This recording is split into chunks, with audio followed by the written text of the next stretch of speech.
Dizzy Gillespie could be compared to Louis Armstrong as a musical innovator who redefined what was possible and wound up transcending music to become a cultural figurehead.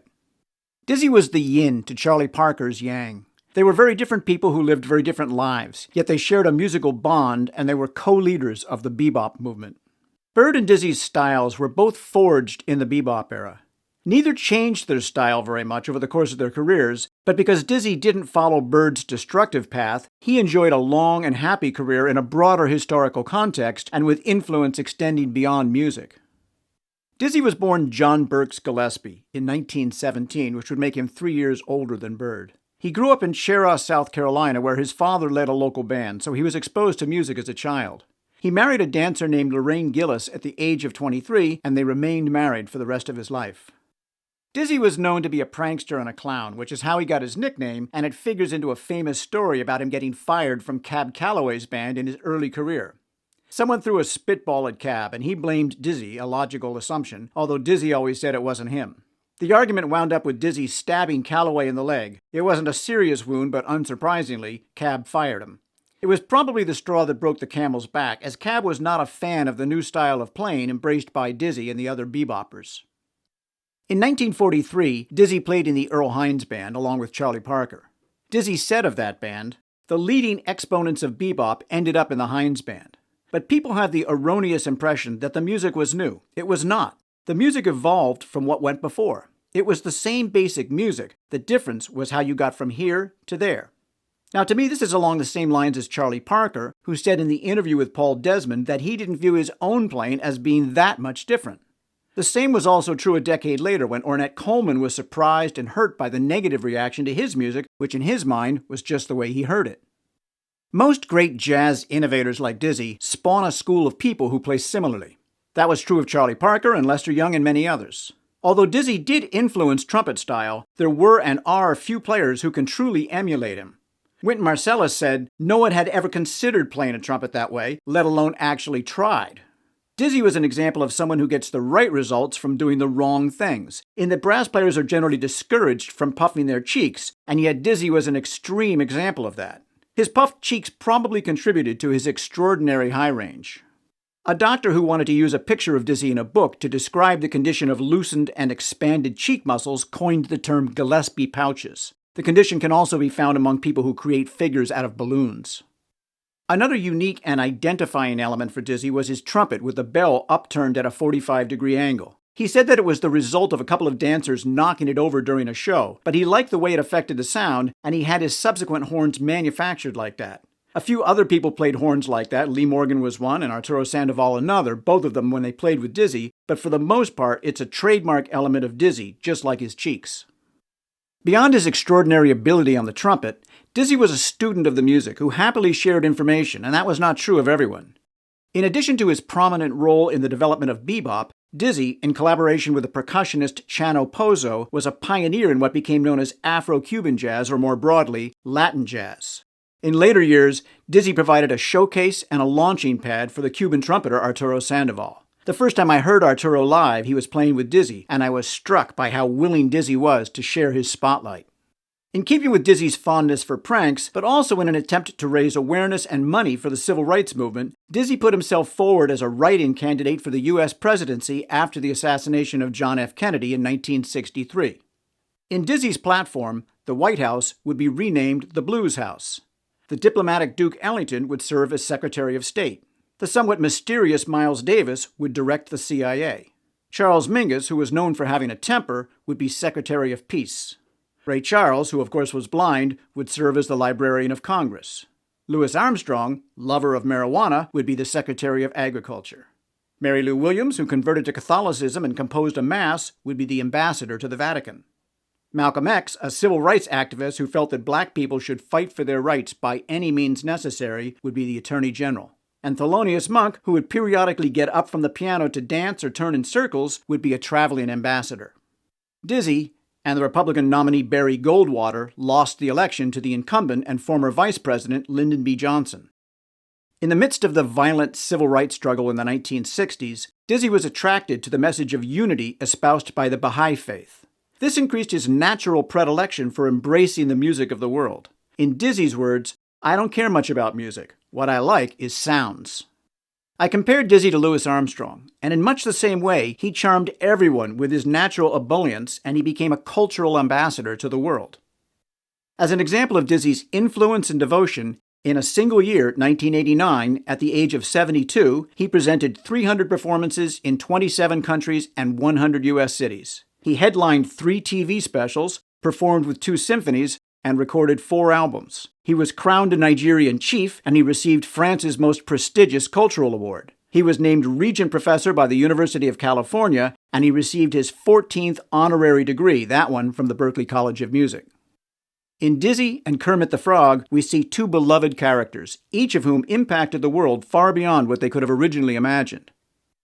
In this clip, we see Dizzy in front of his Bebop Orchestra in 1947, playing Oop Bop Shabam a Klookamop, with a nod to Kenny Clark. This is lip-synced. Dizzy's fingers bear little relationship to what we hear him playing, but it shows his propensity for clowning around with some dance moves that are reminiscent of his former boss, Cab Calloway.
In this clip, recorded live from the audience at Birdland, Bird and Dizzy are at the top of their game. This is about as good an example as I can find of Dizzy's bebop style. You hear his amazing time feel and rhythmic variety, along with high notes and wide intervals that demonstrate a level of virtuosity far beyond most trumpet players then or since then. Here's anthropology.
There are only 2 known films of Charlie Parker playing, and in one of them he's lip-syncing, so this clip is the only one where he's actually playing. This is from 1952 on the Dumont Television Network, which was a rival for NBC and CBS in the early days of television, but for a variety of reasons eventually vanished into obscurity. Dick Hyman had a nightly show on the network, and he was instrumental in organizing this performance, which starts with an award presentation from Downbeat magazine. So in addition to his other talents and accomplishments, if not for Dick Hyman, we would have no live footage of Charlie Parker. Here they are. Hello. This is Charlie Parker and the famous Dizzy Gillespie. Now, fellas, Leonard says I'm supposed to be the Toastmaster, the sort of the Georgie Jessel of jazz. So, Charlie, I want to award you now the Downbeat Award for the best alto sax man of 1951. Congratulations to you. Thank you. And Diz, this is to you from Downbeat for being one of the top trumpet men of all time. Congratulations, Diz. I mean, Dizzy, I got a little informal there. Well, Earl, they say music speaks louder than words, so we'd rather voice our opinion that way, if you don't mind. I think that'd be all right with everybody if you really want to do it. Good.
Toronto may seem like an unlikely location for one of the most famous jazz concerts of all time, but Jazz at Massey Hall is in that category. There are quite a lot of stories about this concert, some of them conflicting, and it's pretty surprising how historically significant it turned out to be considering all the problems with it. The concert took place on May 15, 1953. It was the only time this quintet performed together, and it was either the last or one of the last times that Bird and Diz recorded together. The concert was presented by the Toronto New Jazz Society with a promise to share the ticket sales with the musicians. It was poorly promoted and scheduled on the same night as a major boxing fight between Rocky Marciano and Jersey Joe Walcott, so the audience was slim, and most of the musicians wound up not getting paid, leading to a lot of disgruntlement after the fact. Bird and Dizzy spent more time than they should have at the Silver Rail Bar across the street, and there are some pretty loose moments on the recording. Mingus recorded the concert, and he released it on his debut record label. On the initial release, he dubbed in new bass lines and a solo because he wasn't happy with the way they got recorded, possibly because of the sound man, who was described as jazz-hating. Mingus was actually a substitute for Oscar Pettiford, who had initially been booked, and he later said, "To tell you the truth, I didn't want to make it because I wasn't a bebopper. I was a Duke Ellington fan." Lenny Tristano had turned the concert down, and Bud Powell, who was booked in his place, had recently gotten out of the hospital for mental treatment. Bird was playing a plastic Grafton saxophone, and some stories say he borrowed it because he had hocked his own horn, but the truth seems to be that he had been playing it previously. Ornette Coleman played the same sax. Bird was billed on the album as Charlie Chan because he was under contract to another record label. Chan was his wife's first name, and Charlie Chan was the name of a fictional detective in crime stories and films. Charlie Parker introduces the tune Salt Peanuts, composed by his worthy constituent, Dizzy Gillespie. According to one account, Dizzy was throwing actual peanuts into the audience, presumably at the point where we hear him yelling "Salt Peanuts" at the start of Bird's solo. Whether or not it lived up to its billing as the greatest jazz concert ever, it is an important document of that musical period, and it put the name of one of Toronto's most revered music halls in the jazz history books. At this time, we would like to play a tune that was composed by my worthy constituent, Mr. Dizzy Gillespie, in the year of 1942. I sincerely hope you do enjoy Salt Peanuts.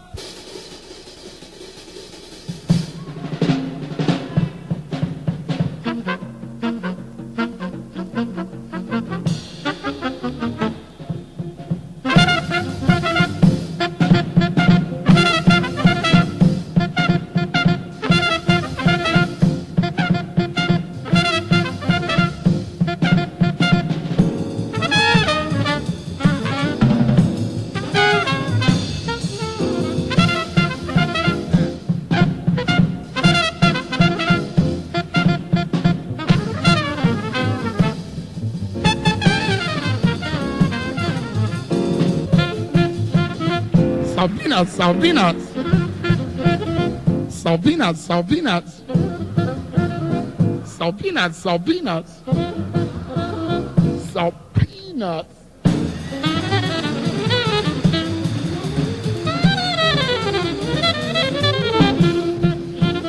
Salt peanuts, salt peanuts. The name of this song. Salt peanuts, salt peanuts.